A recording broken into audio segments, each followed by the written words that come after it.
最底嗰行都係縮咗入去，令到而家變成咗一個線形咁樣嘅狀態呢。今日教你一招解決佢，令到你呢可以製作一個齊齊整整嘅長方形。好，秘訣就嚟啦！當我哋整第一行 chain 嘅時候，我哋會用第一個針目嘅勾針。而家我哋先製作10個 chain，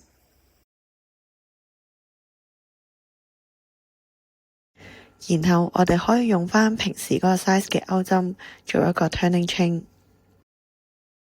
然後我哋而家可以反轉睇一睇，見到中間呢就會有一行凸起咗嘅，摸起上嚟呢都係高咗一級嘅。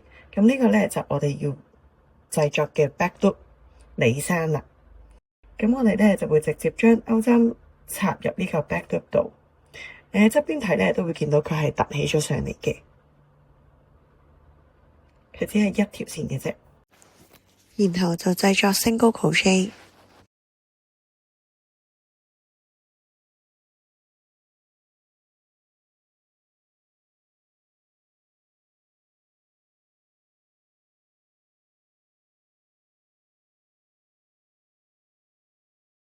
咁我哋就已經完成咗我哋嘅 foundation chain 啦。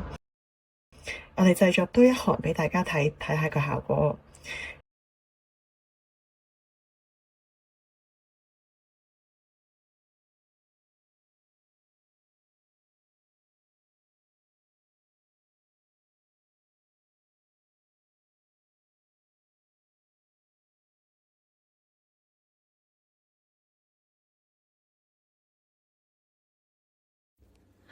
咁就完成咗2行嘅 single crochet 啦。